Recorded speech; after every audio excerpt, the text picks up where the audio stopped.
of the time, you can't say, even though you want to say yes, you can't say yes. So at that point, I am still the one serving on the One Club board. I'm on the Luri's board. And now I'm trying to do open chair as well. Sure. So suddenly you go like, I want to do this. So the story is not that the organizations necessarily, oh, well, they're not putting women there. Sometimes it's also just the fact that there's so few that they get pulled across everything.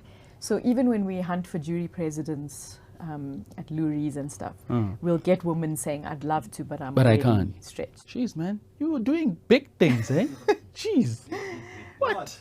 Isn't it a good thing that we are talking to someone who is doing so much in the industry, but none of these things are documented? I think for me, it's like, huh? So we do have people who can actually serve, like yourself. And I think I've been around, right? Yeah. And I've even heard sometimes someone said to me once, oh God, not Suhana Gordhan again. Yeah. You know, like there is that danger of when you're a woman of color, when you're one of the minorities and you're put somewhere and then you're put everywhere and people start to question, now why is she everywhere? Now that has truly, honestly never bothered me because I know why I'm doing things. And the best advice I ever got when I was invited to be the chairperson of the Luri's, I phoned my brother, who's also in advertising, and I said, Avish, are they putting me here because I'm brown and a woman? And he's like, so what? Who cares? My brother's very straightforward. He's like, so what? Do the job so well that no one ever questions why you're there. I spoke to Brett Morris, who's my CEO at the time, and he said, you have an opportunity, you've got a space and a platform, use it really well. So those pieces of advice have helped me throughout my career to go, don't ask why you're there.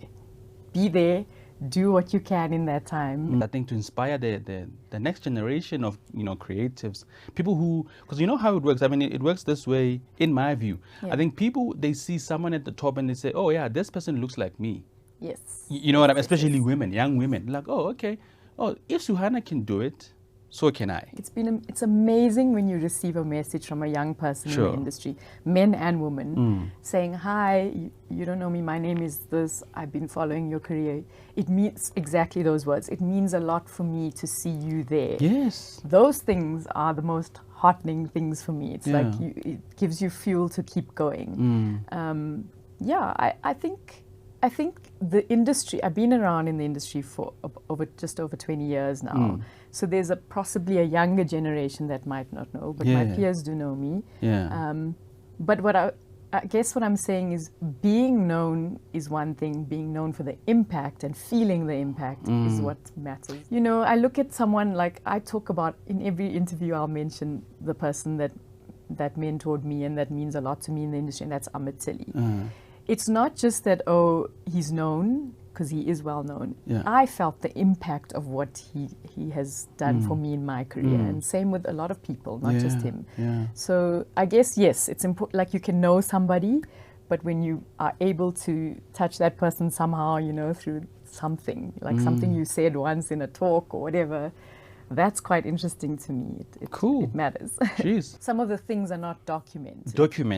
I think the whole thing is some of your accolades are not documented, well documented. I think your industry peers know about them, but I think because for us here we are doing what? We are inspiring the next generation, and I think it's easier when the next generation know and like, oh yeah, Suhana, oh wow, creative circle, you know what I mean? Like it needs to be that clear for us, I think, and I think this part of the show why we brought you here to come and talk about your achievements and close a little bit, But it's true for a lot of people actually of my generation that we haven't documented, and then suddenly you're at Luri's Hall of Fame winner, and then you hear the story of those people. But anyway, that's something. But let's keep going. CXC, that's culture. Welcome, folks. On today's episode, we're hanging out with Suhana Gordhan. Sue is a Chief Creative Officer at Love Song, and she's also a founding member of Open Chair. Sure, there's quite a lot, actually. But I think I would like her to kind of tell us, I think some of the things I might miss, because it's a long list, So I think, Sue, welcome to Culture Code. Thank you, and thank you for blessing us, man. Thank you for having me. Yeah. So jury president for one show. Yeah. You sit on the board for Creative Circle and Lurie's. What else? I think that's it that I know of. Yeah. I sit on the One Club board. There you go. The international board for the One Club. Yeah. Before that was Xolisa, who was the representative. Yeah. And how's that like? I mean, as a woman, I mean, you're not yet like an OG. You are a. Are you saying I'm young? Because you are young. I'll take that. Thank you. Are you not young? I'm sort of young. Let's not talk about. I've been around in the industry, but I still feel young. Like sometimes I sit in a room and when someone asks a question, I look thinking there's someone else going to answer that now, and then you're the person who has to answer. Being on the One Club board is so you are an OG. No, in training. Let's call it that. OG in training. Yeah. The board is amazing. The first time we had a physical meeting, so there's an international board with members from around the world, and then there's a national board, which is the members from America. And 2 years ago, we met physically in New York to have a joint board meeting. And I remember sitting there going, these are my heroes. I'm sitting next to people that are like Anselmo Ramos, like Susan Cradle, who I've had the major opportunity of meeting. And so it's wonderful, and it's wonderful to have a voice to represent South Africa there and Africa. But I remember I did a presentation on our brand of humor, and I showed work that I loved from South Africa that I feel is really great. It's humorous, it represents us, but not necessarily work that is going to win awards, but it's like spoken about. And I said it up like that, saying, I'm not going to show you work that's won awards. I'm going to show you this because it talks about who we are. And when I finished that, what was so amazing was that the people commented on it. Someone said, we should be doing work like that work from South Africa. And it made me feel so proud. It made me feel amazing that this international board was speaking about our work like this. So, it's a great moment. And I see there's quite a lot of a few South African faces on that. Yeah. So in the past, Xolisa was the representative, and we've got amazing South Africans all over the world. Like like leading things, doing great work. People that were great in the industry here, still great overseas. There's so many now. In fact, it's great, but it's also sad for us that we've lost so much of that talent. Right. I suppose also people have to grow and just explore other opportunities overseas and all of that. So we can't fault them. You can't fault people for leaving. That's also a personal journey. People leave for different reasons. Once I got advice from someone senior in the industry saying you should try and work overseas at least once in your life. And for me, I don't think I've ever not wanted to. I just kept feeling pulled back here, and there was so much happening here that my feet were sinking even deeper here, and it was hard and like maybe there was an opportunity once that I tried for and I didn't get it, and that's okay. Like I'm really happy. I've loved this industry. You really love this industry. I'm saying it like I'm God. I'm here. I love it. Love song. Are you not tired of hearing love songs though? No, this is why I'm so sick of love songs. Why love song though? Like, are you sick of love songs? Or? Never. I'll never be sick of love songs. I'm one of those cheesy kids that grew up in the 80s that I love. Like Boys to Men is my ultimate favorite band.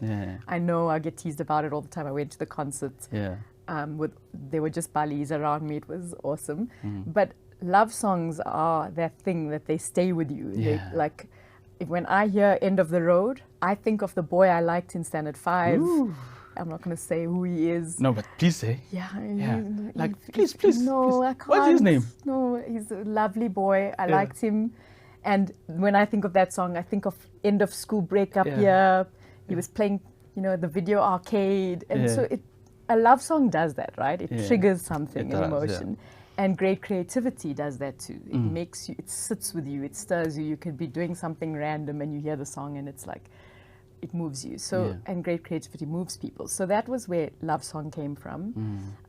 It was also actually just the poem. There is a poem called Love Song by Alfred J. Prufrock, which is actually quite a dark poem. But when I used to be a dancer and we did a dance piece to that poem, and I just loved the words together. Also, my whole feeling on life is that we need more love in this world in general, in everything. And I want what I do to be a love song to everything, a love song to brands, to creativity, to young people. You know, that's kind of the reason for it. There's so much you can put in a love song. Yes. The squishy stuff. Yeah. And then, so what is a love song? I mean, is it an agency? I think, so how is it structured? What is it? Is it a... It started as I left the last agency I worked at and I didn't know what I was going to do. I just went like, yo, this is a time in my life. I'm just going to go somewhere and we'll see what happens.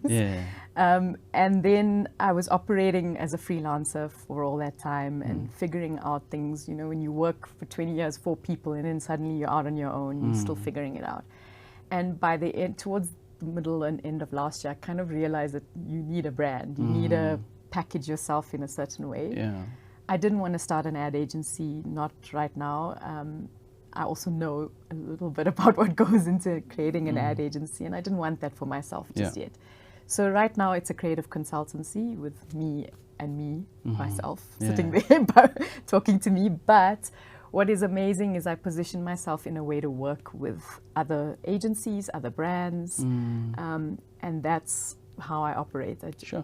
You've nailed it though, hey, because I mean you quite very busy. Like you are very busy. I mean, it's very tricky for people to kind of like nail that you know, the creative consultants, especially in South Africa. It's a nuance. It's not something that it's like known and it's like I don't know. I mean, I could be wrong. Correct me if I'm wrong. I wouldn't say I nailed it. I would say if you talked to me last year, last year, end of the year, I was so scared. I was like, what have I done? This is so hard, and no one tells you how hard it is. Until... because also you don't know what you don't know. So I was like, oh, people must know me, they must give me work. No, you have to actually go out there. You have to say you're available. There's also a perception that I'm too senior and I'm too busy. You just said it now. You're very busy. Sometimes I was not busy. Sometimes I was like spending a lot of time doing things that don't pay, which I do a lot of. But I started to stress about that. I started to go like, okay, how do I get work? And part of the thing was, okay, you have to position yourself. So Love Song is about giving big love to small brands and more love to big brands. Because I think the big brands sometimes suffer from that, and big agencies as well, where you're so big, you're so busy that you don't have time for that personal touch, that little bit of extra love. And it's the same with small brands that want to do so much, but they might not have the right tools. So, sure, you must have gotten like a very good advice somewhere, you know, because I mean, I think how you've just encapsulated the whole Love Song consultancy, it's very appetizing. It's like, oh, okay, that's quite a thing there. Can I do this thing? How difficult is it, I think, for a woman in this industry to do what you are doing? Oh gosh, this is a whole subject. Look, I think I would say it's difficult for anybody, right? Because it's especially creative people, and when all you know is creative, you know how to make creative work, you know how to, and this is not to insult creative people, but you become so honed in on the skill of being a creative that business is not a skill you're necessarily thinking of until you become ECD, Chief Creative Officer. And you have to learn quickly. Even while you're in those roles, you have to learn quickly. I've been exposed to a lot of people that are good at that. I remember like talking a lot to Pete Curry back in the day. My family is full of amazing business-minded people that I seek advice from all the time. So I'm always willing to listen and hear. And then you learn through making mistakes. I've made mistakes. I've done things where you're like, okay, you can't do that again. So yeah, I wouldn't say. And as a woman, I suppose like, I hate the preface of that always is like, as a woman, sorry, but it's true. We are there. True. This is the world we live in. Yeah. And we still have to say as a woman because we're not that equal yet. So even that, and I've said this before, you work doubly hard as a woman through your whole career. For men, there's a peace of mind, there's less clutter in your brain when you're sitting in a room. You're worrying about the problem only. Yeah. But women have a million other things we're worrying about. And part of that is how you're coming across. Are you being treated fairly in the room? Is your voice being heard in the room?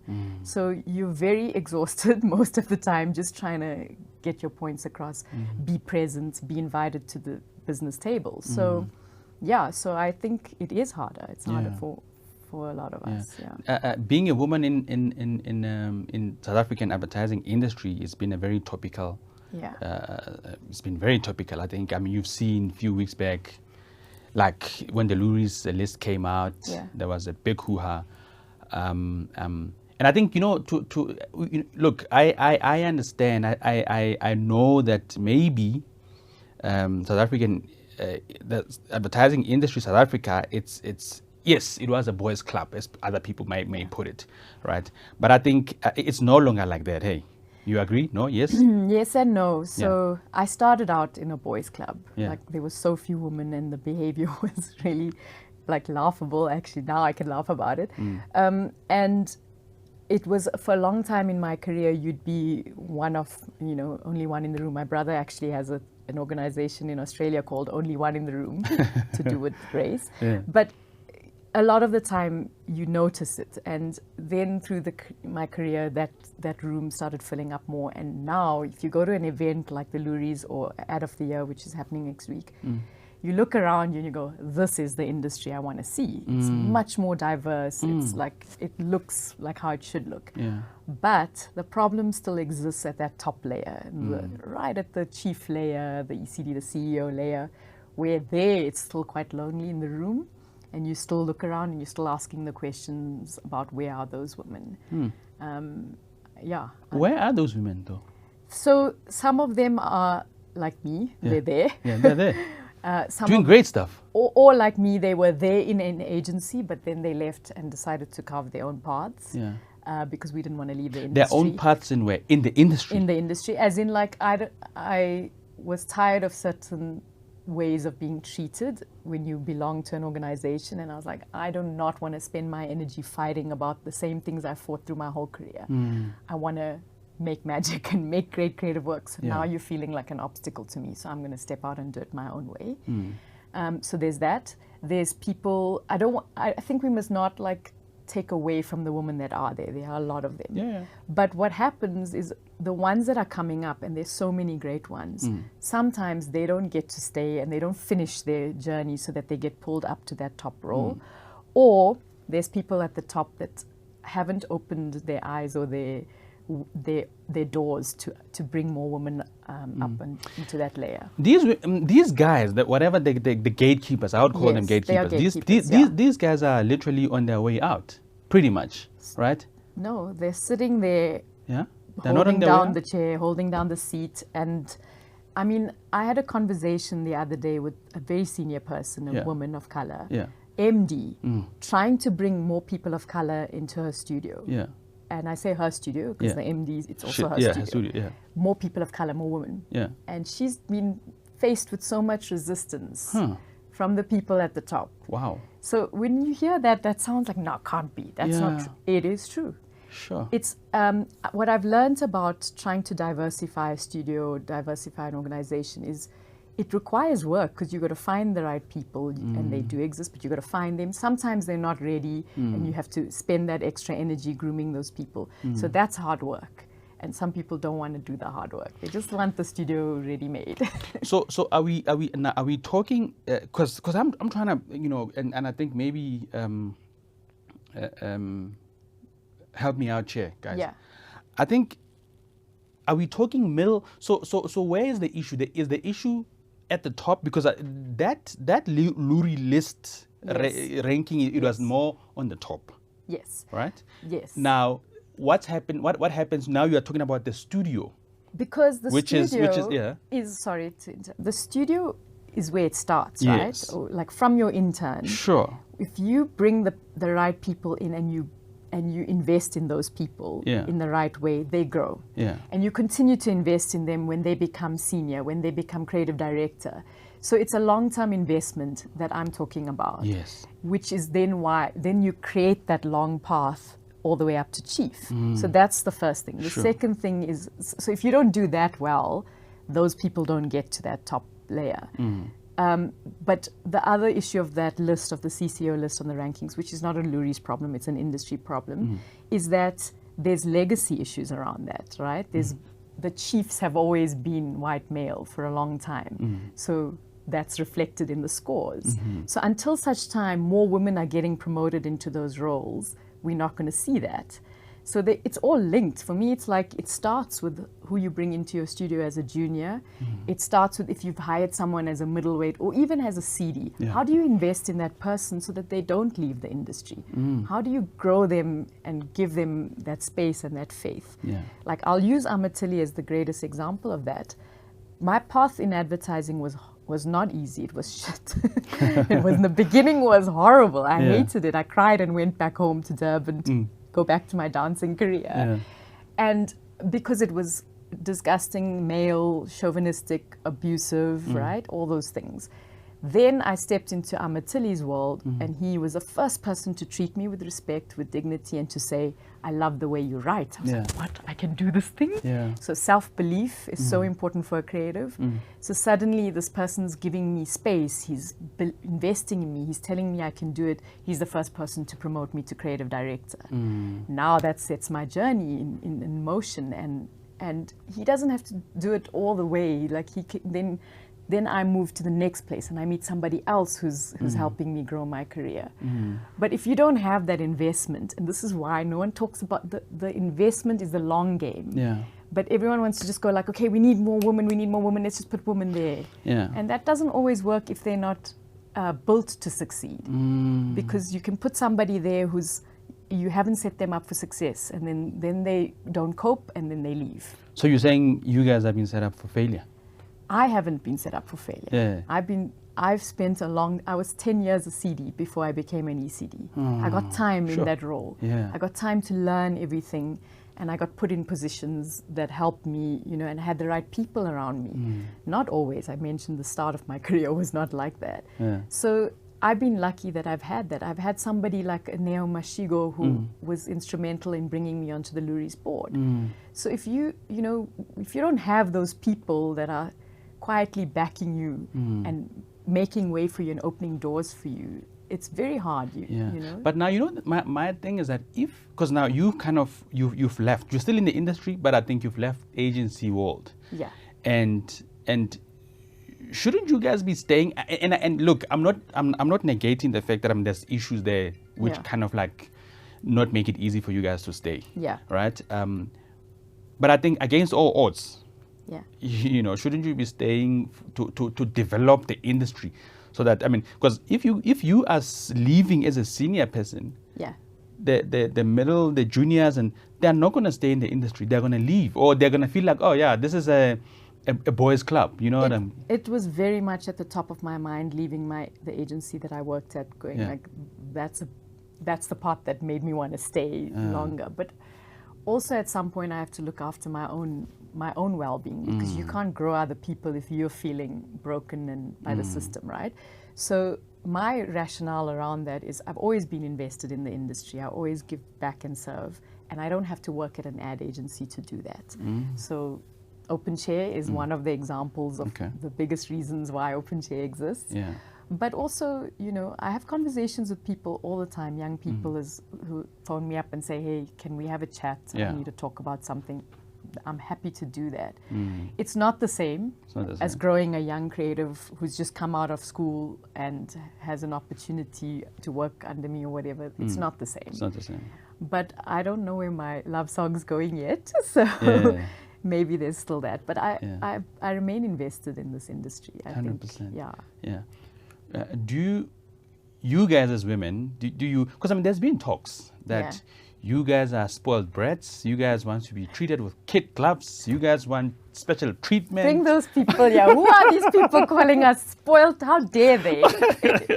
Yeah, you guys want to be treated with, you want princess treatment. And is that true, though? See, but that's such bullshit. Sorry, like, that's bullshit. It's bullshit, like, yeah. Women just want to, like, we just want to be treated fairly and equally. Like, I think those comments come from the people that have the issues, right? Like, there are men who behave like divas. Course, yeah. There are men who behave badly all the time. I think it's just like, we are so tired. We are so tired of fighting. We're tired of talking. We want to just be in the room, be there for who we are, and give the value we need to give without all the damn politics and the fighting and the, you know, like how much work it is. You know, I've been in a boardroom recently where there were fewer women than men. Yes. And I could see the women were very quiet in the room, and they're very smart women. Yeah. And then I go, like, my consciousness around that is like, why aren't those women talking? I'm like, what do you have to say, so and so? What do you? So then I know I'm working double hard now because I have to pay attention to what's happening in the room, but I also have to pay attention. That's not fair. We shouldn't have to do that. It shouldn't have to exist that every time you're in a room, you're thinking about more than one thing than the work. That's a luxury to think about the work on its own. I wish my day today was just that.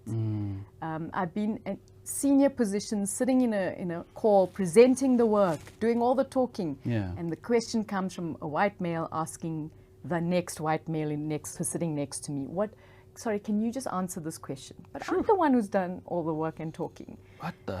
So those are the things that we deal with. They're there. They're in every conversation. And so, yeah, I can't even remember what the actual question was.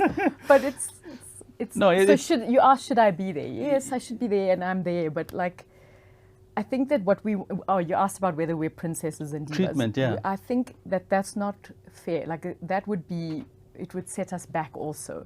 What we're asking for is a normalized state of equality where we get to speak, we get to influence just as much as our male counterparts. We get paid the same, we get the same access. And that's not happening. I've spoke about this to you earlier, you know, when we were talking off camera around, you can have half the woman's journey is getting the seat at the table. Oh, we think that's amazing. Yay, we've got a seat at the table. I have a seat at the table. And sometimes you can feel, even when you're sitting at the table, that you don't have access or space to speak. So you're there, but you're ornamental, and it's not great. Like, you want to be able to also influence at that table. So, pretty hard, hey? Yeah, and also, like, I'm conscious of, like, making it a plight. Like, it's not, I don't, like, you asked me about it, so we're talking about it in that I'm being truthful. It's my everyday is not like that. There's a lot of great people out there, and there's a lot of steps being taken to change that. There's a lot of women who were there before you guys. I think if to name a few, Njingila, Nunu. Who else was there? There's a few women who actually were there before. When I can only imagine how it was for them. Yeah. If you guys are now in this day and age and still saying but I can only imagine. You know, those how, women. I wonder how did they do it. I think they must have had similar struggles. Sometimes when you talk to women, like especially when we formed Open Chair, we spoke to a lot of women and senior women, and they'll say, I've never experienced this. And then as they start talking, they remember something, and they, you know. But I presume that they would have had a hard time, but they pushed through anyway. And, you know, like, I certainly felt like there's no room for failure. You must push on, you must get there, because you are a woman, you're a woman of color, you need to be there. So, but the people before me, I know some of those people, like a Jenny Glover. I know Nunu. Yes. Nunu opened the space for me to, you know, she was one of the first people that backed Open Chair. Jenny Glover she and Simone Bosman first founded Open Chair with me. Jenny Glover sat next to me in a room trying to transform the panels at Lurie's, you know. And there's this weird quiet support you have from women like that. And I don't know how many times they must have nominated me for things. I found out just recently that Fran Lacken nominated me for a role, and it came up in passing. So there's a lot of silent work that happens in the background, and those women are key and instrumental. Okay. And then you were just telling me, I think the other day or today, where you're saying you've actually declined some of the positions or the opportunities came, brought your way, because you either don't want to be priced out of the market, or you also don't want to, or also you don't. There's no time. Is it no time, or is it what is it? So there's a thing that happens to women, especially if there's a spotlight on you, if you're a woman, and a woman of color, now you're suddenly in a space where everybody needs you and wants a piece of you also, because there's that thing of optics too. But also if you really, like I look at Luries and we go, we need jury presidents that are female. So not even looking at South Africa, we get our jury presidents from abroad. We've had so many amazing women that we've wanted to join, but when you approach them, they are spread so thin because they're doing everything. So it's not that they don't want to do it, they just don't have the bandwidth and the capacity. And that's happened to me as well, where I just really want to be the person there, but I can't because I'm doing so many other things. So that's a very real problem. And that's why we need more women. So that you don't have these few of us, popping up everywhere. The thing about being priced out of the market is something that happens to younger women, especially women of color, because they are so few. They are in demand, and there's a price attached to that person. And I always advise young women, just be careful of that, because you can get lured in by price and not by, not truly valued. And then the next time you want to go to another agency, they can't afford to bring you in. And that's not a great thing to happen, because our industry doesn't pay like a finance industry or something. So you can be so talented, but then you're there and you're taken advantage of in some ways, and you're brought in by price. So I think that's a problem. I think that could be really limiting for someone. And Open Chair, let's talk a little bit about Open Chair. And how's been the response from the industry at large? I think like where Open Chair is concerned, I see a lot of people actually are supporting Open Chair. I think Carl, there's quite a lot of people. Carl Wallaby is really, he's very vocal about, we need more. We need more Carls and more. We need more Carls. So Open Chair, like I mentioned, it was started when I was Lurie's chairperson, and Simone Bosman and Jenny Glover helped me to start it. And the whole purpose was around creating access for women and FaceTime between senior women and young women in the industry, just because that doesn't exist. It's like very rare that you get that opportunity to sit with someone and have a conversation. And so that was the reason for it. And then we carried on for a few years, and we had COVID, and it kind of died a little bit because of online exhaustion, but also capacity. Simone started her own business, Jenny moved on to Canada, and I couldn't do it. But what happened last year was that the women at Creative Circle, it was Melina McDonald, Lorraine Smith, Fran Luck and Khabi Singh Matao and Roanna Williams were like, Sue, please, let's do Open Chair again. And I was like, what? You want to do this? Let's do it. And so we founded it, we kind of launched it, and we launched it with the same objective and a new one. And the new one being, we need people to feel safe in this industry. Not just women, men too, but overall safety, emotional, physical, mental safety, because we feel that that's one of the reasons people leave. So that was the twofold objective, and it's up and it is supported, and it's women, especially young women, are just like so grateful to be Do part you of invite it. men to these? I know we just spoke about Carl now, but I'm just saying, so these conversations that you're having amongst women, do you invite men there? Because I think men need to be in those conversations. I think to kind of like, because let's just say men are a problem. Right? I don't know, man. You know what I mean? It's a man's Oh, world. we're gonna go there. So are you inviting these guys in the, So no, we're not inviting you to the intimate mentorship sessions. So for example, last year we had a big event at the Luries, at the Cape Wheel. And it was designed, we have our main events are speed dating events. So you get into, a cubicle and you talk to another woman. So what I loved about that is it's an intimate space. You get a nice view also, but you get a quiet space to talk to somebody else. So the only man at that event was a man who offered his services for free to film the event and to interview people, which we gladly accepted.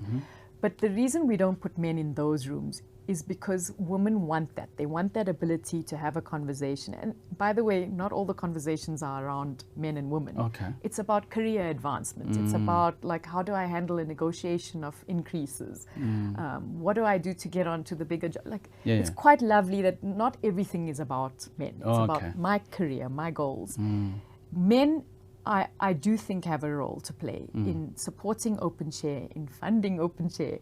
I had a great gentleman, Musa from the Brave Group, who wants to be part of doing some research, helping us do research, and then I want to conduct men's conversations. I want men to get in a room and talk. Let's talk about the things we don't talk about. Let's talk about safety. Let's talk about microaggressions. All those things that happen, we need men to be part of that conversation. But the actual mentorship, I don't think that's the space. I see. Thought leadership, yes. Yes. Like I would love to put Ahmed Tilly in front of these women so he can share his knowledge.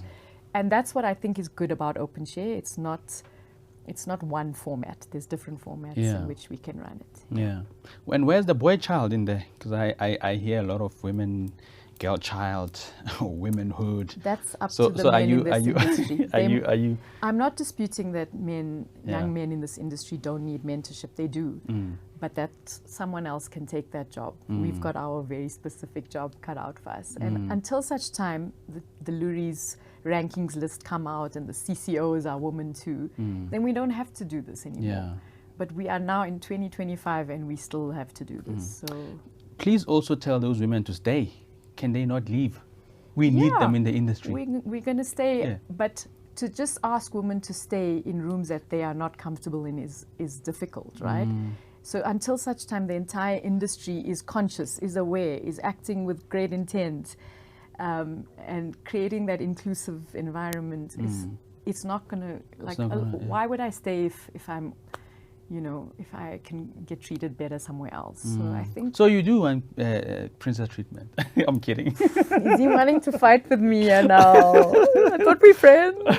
No, we are friends. No, friends. You're right. No, we don't want princess treatment. We want to just be treated like humans. Yeah. So, yeah. So it's great to talk about, like you're saying, open chairs, definitely for women to have a discussion as to,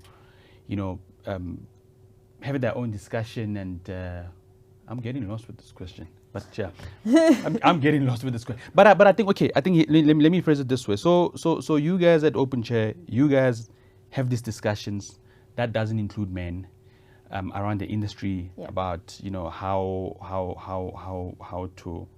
how to exist in these rooms and so now I think it's easy to talk, right? Just to have these conversations and all of that. But I think, what is the pipeline? What does the pipeline look like? I think, what are you guys doing, to make it, like, here, this is what we are doing. The practical side of it. So, as much as it sounds like we're just sitting and having a conversation. Yeah, having coffee, tea parties. We're having a little princess tea party with our...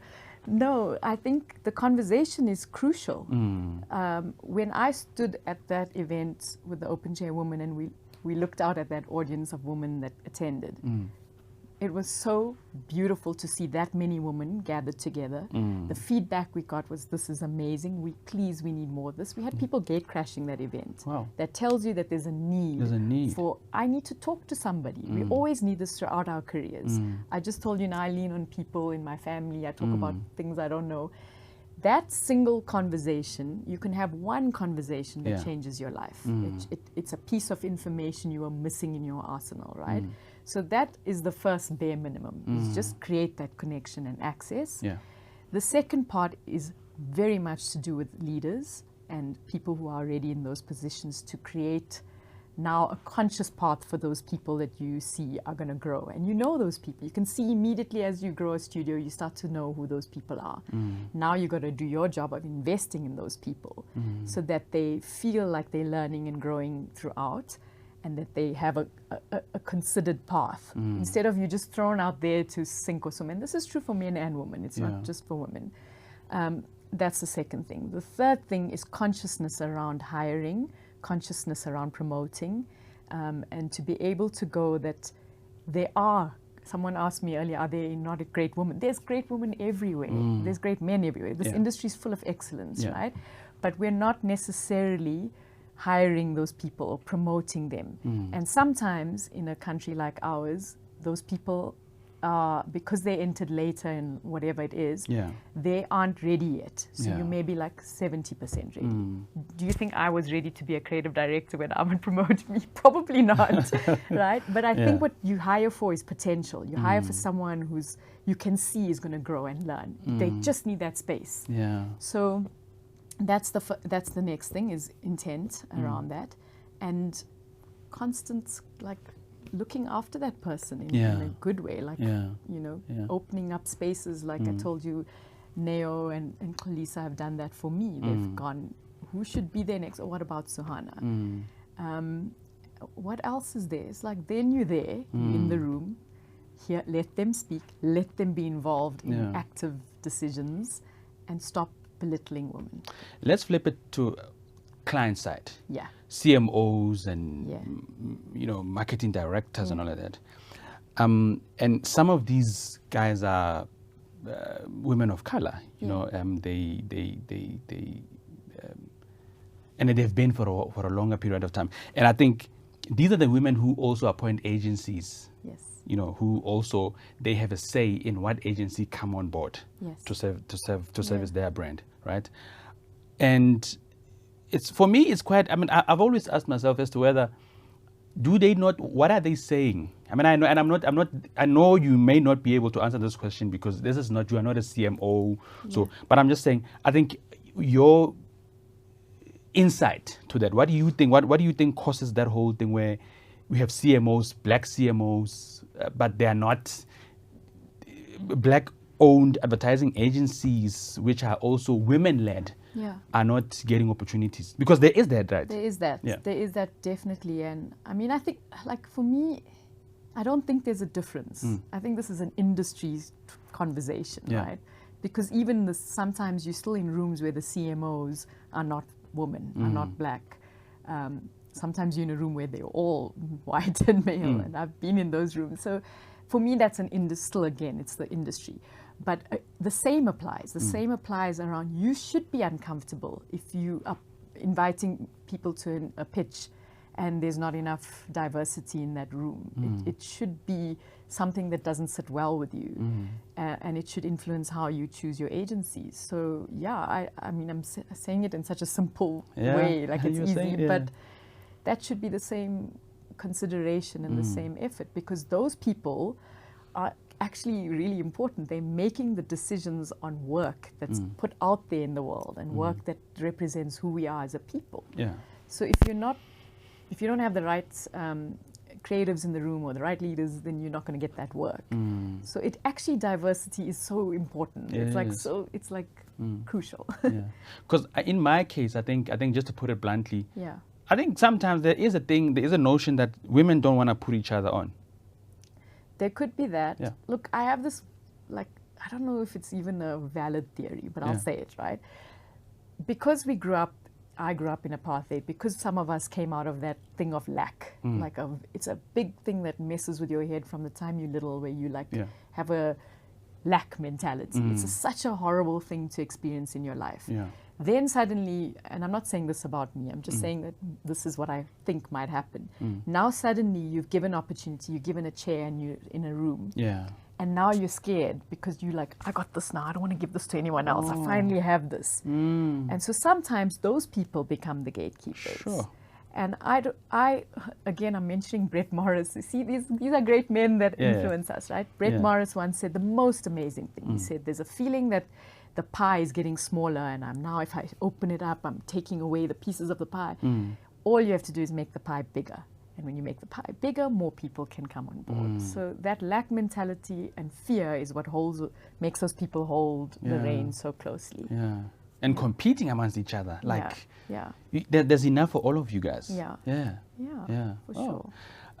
I saw you guys, I don't know whether you're partnering or you're doing something with Ken. Yes. You are, can I just put an S before the Mr.? So I identify. Oh, you identify I identify as a woman. Yes. I want to go with you guys.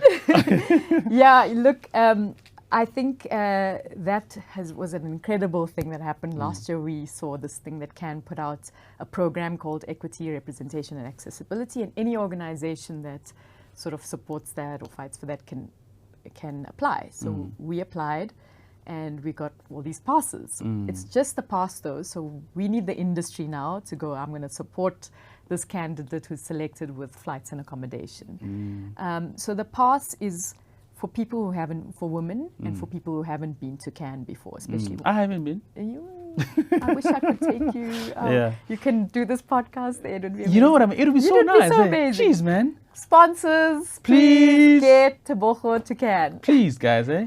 But the open chair thing, so why this was important for us is if we say we're about access, if we say we're about giving women opportunities, nurturing their careers, Cannes is a golden opportunity for that. And I'll tell you an example of that. In 2016, I went to Cannes as the first time judging the awards there, which is a dream come true. Sheesh. It's incredible. It's beautiful. And my ECD at the time, Jonathan Deeb, said to me, Sue, come for drinks. I was at FCB at the time. He's like, come for drinks. I was like, no, I'm tired. We've spent 6 days in these judging dungeons. He's like, come. Susan Cradle is going to be there. She was at the time the global chief creative officer of FCB. I was like, I'm there. I don't care. I don't look good. I'm going. So I sat down at this little table, and next to me was a lady from the New York Times. And we got talking, and later on Susan arrived and sat next to her. And the whole time I'm like, oh, Susan Cradle's here. And so because I was talking to this lady from the New York Times and I was telling her how I would love to meet Susan, I'm at FCB, I'm ECD, whatever, she then said to me, you know what, I've sat next to Susan at many occasions. You swap seats with me. Single conversation that changed my life, that changed my career, because suddenly Susan got to meet me. She put a spotlight on me. She was someone I could access. Here she sits at the top of this big global organization, and she opened a world for me. And so did FCB, because FCB then invited me to another conference and put me consciously next to her.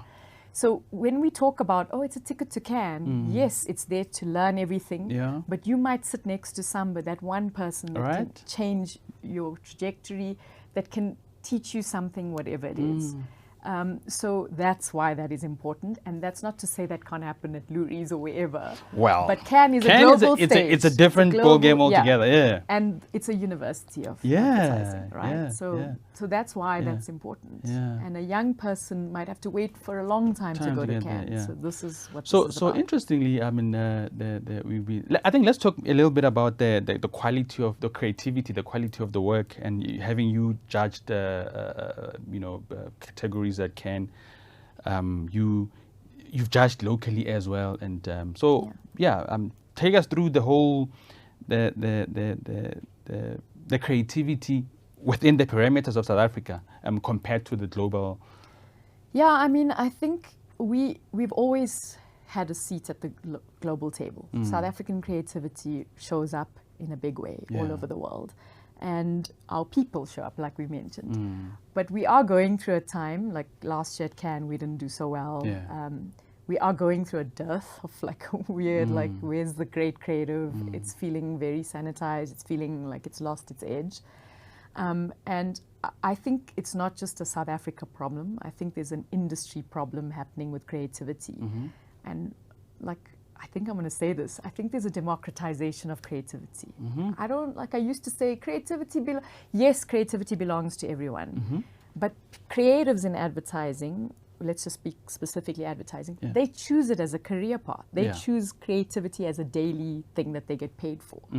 So we're not giving these creatives the space to be authorities on it. You get too many clients that want to impact the work, that want to change things, and then it becomes watered down and it becomes everybody's business. Yeah. And everyone thinks they can do it. Yeah. I'm sorry, I don't mean to sound like it's a dictator. It's not. But know your role, right? Like if you're a marketer, your role is to identify that great creative and to make it happen, to keep that baby in the world. Yeah. Whereas the creative's role is to come up with the idea, to bring you that execution. Yeah.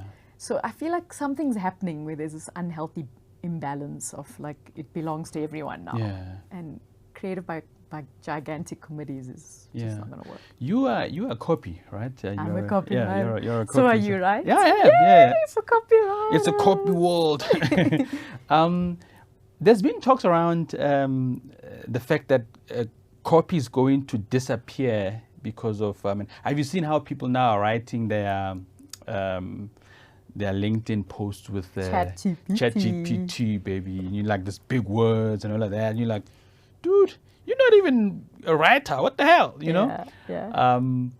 Do you think? What do you think? I think where's the intersection of copy or technology and that, like the writing space? You know, how do we? And how do I ask this? How can I ask this? What is the role of AI in copy? Yeah. Is copying AI going to steal our jobs? Yes, is AI going to steal? Yeah. I don't like ChatGPT. Okay, maybe let me ask that. Yeah. So I think let's talk. So you are copy. So let's talk copy and tech or AI. Yeah. Are these two? Is there where they connect, or we're going to see copywriters being replaced by AI, the likes of ChatGPT and all of those? I think if you're writing like a functional brochure copy or a little banner headline, bring ChatGPT on. Yeah. I'm having like a little moment of anger with ChatGPT right now. Because any true copywriter worth his salt, the copywriter who wrote the Nike Colin Kaepernick ad, the copywriter who wrote these Hansa Pilsner radio ads, I don't know if you heard them recently, around they're targeting an older, over 30 men, and it talks about like if you're like a skr, how you're not gonna really, this beer is not for you. It's such I've seen there is a TVWA. I don't know who the agent. I think it might be. I saw Joe the Savannah ones. Yeah, so there's so many great examples of copywriting here in our own country, ads that we all can quote and remember. That ChatGPT will never have been able to write because it doesn't have our nuance, it doesn't have that level of creativity that is able to take things and make something new out of it. It copies. Right now it's there. I'm not saying it will never get, actually I'm going to say it, it'll never get there. It'll never get to that point of originality and ingenuity. It will do really good writing for you. It'll write a speech for you. It'll write you email. It will be very helpful as a springboard in many ways. But that raw, beautiful thing that comes from humans, human insights, especially the way we write. Feelings. I remember Sanele Ngubane wrote this thing when ChatGPT first came out. He's like, guys, it doesn't know vernacular languages yet, we're safe. But, even that, like, there's something about, you can't be a copywriter just because you can write proficiently. It's about turning your insights into beautiful copy and being able to play with language, which is why, again, I say, yes, everybody can write, but when you choose it as a career and a job, it's actually how you think about everything you do. So I'm one of those people that I'm not going to let ChatGPT take my job. It can help me. I talk to Chat. I'm very nice. I'm like, hi, how are you today? Can we pick up from where we left off? And sometimes it'll just help me, think maybe about a path I didn't think about. But it's not going to articulate it the way I would. Award shows. New award shows. I mean, they're popping everywhere. And we were just having a chat the other day. The credibility or the importance of these things, is it do we need them? Do you not think maybe? I think to a certain extent, I feel like we are over awarding. Right? I mean, like what's your take? There's a lot of award shows. There's a lot of award shows. It's a lot. Like, I there's know. a lot. I know. How do you know which ones to enter into? And these things are not free anyway. Yeah, oh no, they're not. They're very expensive. So I feel for agencies, especially young independent agencies, You know what? It's awkward for me that someone that sits on 2 big award shows to talk about awards, but I'll say this. Like, there's a reason they exist, and it's around, the good things are this. They help you create a standard of excellence that everyone can go, oh, that's excellent work. Number 2, they help bring in business, because if you're an awarded agency, if you're an awarded creative, you get promoted, all that, right? So those are the good things. And good award shows like the Luries do more than awards. They're also there to grow talent. They're also there to inspire the next generation. So the good, and One Club also does those things. The thing about more and more award shows popping up is it's just starting to feel like everything's about a badge of honor. And like it starts to make, like, the thing about the industry that's problematic is if you make everything about awards only, then we start to lose the value of what we do. Clients lose faith in you, and it just becomes like an unfair measure of, you know, like, is that all you're measured on? Like, there must be more. You must be able to be a good leader. You must be help other people. I don't know. There's so many other things. So we do put too much of a focus on it, and the monetary side is dangerous. Because it also backs the narrative that, you know, advertising is just all about awards. All the creative people care about is winning awards. You know, like, especially on the client side, we're like, these guys are just about awards. They think, the Luries. I'm not taking a jab at the Luries, but I'm just saying, like, that's the biggest. It is. Because there's such an unhealthy, like, focus on it and the way we are measured. So if you're in the industry, you have to play the awards game. Otherwise, you kind of like a little bit on the outside. But where it becomes problematic is if that's all we're thinking about and talking about. Clients are also sometimes dangerous because they say, oh, you're always thinking about awards, and then their name goes on that walk, and then they're all happy to be there too. But for me, I say this always. I say, I've never won an award on a piece of work that I didn't believe was actually really good for my client, that I fell in love working on, that wasn't made just because we need to enter awards. It was work that we believed in. And so if that's what you're doing, and you go, oh, by the way, maybe it has a chance at an award, then that's a good way of looking at it. But if you're sitting there with this horrible thing in your head of, I need to win an award, I need to win an award, no one's going to win an award like that. So, but there are good things about it. Judging opens your world. It helps you to meet people. I can only imagine. Jeez, Yeah, it's good. So, and you've won awards yourself. I have. You are your cabinet is like. I don't know. They don't give you the awards. I the know, agency but keeps it. in your mind, it's like, but that's mine. It's there in the bio, which is awkward, right? You're going to write your list of awards. It's nice to win. No one's going to tell you it's shit to walk up on stage, especially if you've put a lot of heart and soul and work in your whole team's with you. Then it feels like how I felt about this work, everybody else is feeling this way too. So then that's really, really good. But there's... I mean, no one's going to say, I don't want to win an award. But the part that's horrible is, like, it's a lot of money, especially when you're a young agency and you don't have that kind of budget. Hey, man. It's hard. It's hard. But, and then when you spoke about now there's so many awards. Now you've got so many to look at. How do you decide where that budget goes? So I would say it's around the award shows that have credibility, that have been there. I mean, the Luries is 47 years old this year. It's been around. Like I said, I believe, I'm biased because I sit on the board, but I believe that its intentions are more than just awards. Creative Circles, Cannes is a global stage. It makes sense to watch what's happening there. One show is very much about diversity and so I think they're also really good. Their properties we bring into South Africa, like the boot camps and all of that. So I would pick the award shows that have credibility and that are doing something that's specific. I mean, you sit on the board of the Luries. What are you guys doing in terms of, like, I think those small agencies, I mean, you just spoke about smaller agencies now not being able to afford entries and all of that. I mean, the Luries is the most affordable award show. It's way cheaper than some of the international shows. Well, but I mean, cheap to agency X with 5 people, and compared to agency X with 5,000 people. It's always going to come with a price tag, but the price tag enables other things to happen. So like an organization like Luries can't put on this industry event where we all meet once a year to gather, to connect. It can't do that without those entry fees. So the entry fees are not going into the pockets of some rich people. Yeah, but they're going back into the industry. Yeah, but right? I mean, is it not the situation where you want to include everybody in there?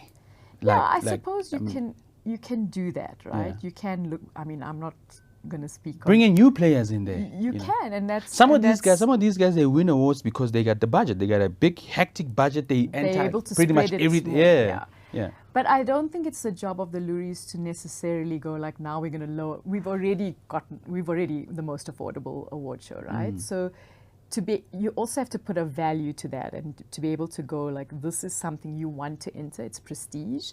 I think that where there's a challenge is if you have a limited awards budget and you're entering Cannes and you're not entering Luries, that doesn't feel good. Like it feels like you should be able to have that access to enter both.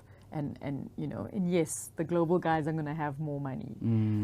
Same thing with I think Creative Circle. Creative Circle's also doing. And Creative Circle, there was a whole stigma around Creative Circle it being a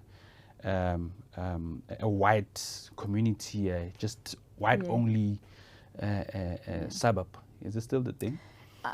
It's definitely changed. I mean, I wasn't there when it was a white suburb, but I knew of it being a white suburb. Oh, you know of it being a white suburb. But I do know that when I joined at that point, I remember that we actually Pepe came in and we spoke about how do we transform the Creative Circle itself so that it's more than an awards show. That what else can we do that's about the transformation of our people, our product, perception of the industry. So I think that now where we are is that we're focusing on the right things. Yeah. Cool stuff. Something? Yeah, we're gonna wrap up something. Did I miss something? You wanna talk about something? Oh, I feel like I've spoken so much. I just wanted to find out. I mean, you spoke about the call it the ticket to Cannes. Yeah. Right? Do you have a pipeline for that? Is there something that through Culture Code we can help promote access to that, raise awareness, get people, how does somebody come and knock on your door and say, put me up? Okay, so we don't have our website yet. That's being built. So all our information is on LinkedIn, Instagram, Facebook. And all it is, I'm saying all it is, it's quite a lot. You have to submit a motivation from someone in your organization or someone who knows you really well. Then you yourself have to deliver a video to say why do you want this thing and what would you do with the learnings. And then just your important details like date of birth, because there's 3 tiers of tickets. There's Young Lions, Classic Pass and Student. So that's all being, if you can send that to the Women at Open Chair, that's the email address, .tv, the Women at Open Chair.tv, then we're going to, the board's going to select those people. And how many are you taking? There's 12 passes up for grabs. Let me see if I remember. 4 in Classic, I think 5 or 4 in Young Lions and 3 in Students. I don't know, my maths didn't work there, but it's something like that. And so that's the way to enter, and we've extended the deadline. It was meant to be Friday. It's now the 10th of March. Yeah. Cool, man. And how's Cape Town? I mean, you're a Devonite, now you're a Cape Townian. Yeah, well, Cape you are once a Joe Burger, now you are that side. What? Yeah. Hey, I'm experiencing you are a South African cocktail. I now live in the other country. Yeah. You live in African Europe. Yes, it is African Europe. No, in fact, it needs to be more African than I think about it. Okay, look, it's beautiful. It catches my breath every single day. I don't think it's Joburg. I think the Joburg people here have a spirit it's untappable anywhere else. It's just it's here. I love that I'm there though, because I think Cape Town needs a bit of much more diverse, not a bit, much more diversity. It's becoming more worse now with the digital nomads, the visa. Yeah, it's everyone should have that ability to experience the beauty of Cape Town, and there's a little bit of defiance for me of staying there because I want to be there. I need to take up space there. So it's lovely. I just think that Cape Town needs to be more part of the real world, like it's South African real world.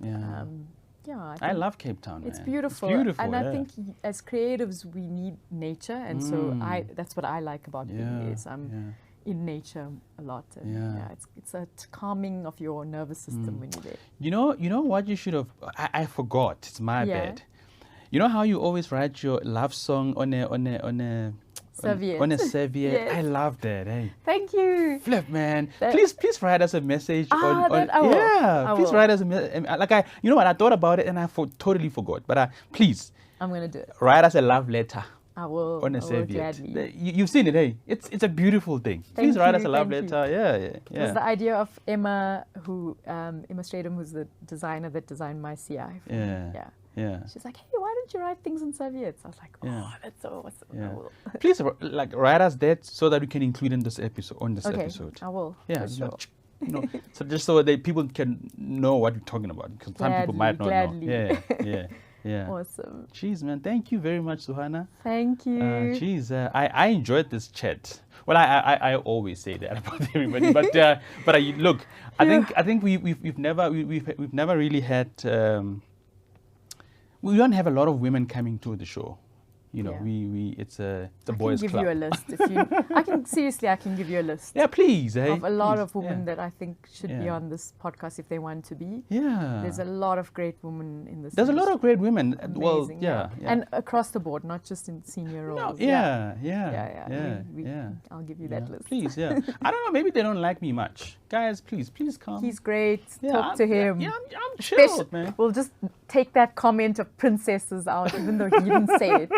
But he dared quote it. Yeah. Okay. Cool stuff, man. Thank you very much for joining us. Yeah. Geez, man. Yeah. Happy to be here. Cool stuff. Cool. Folks, thank you very much for tuning in. That was Sue, ladies and gents. Peace.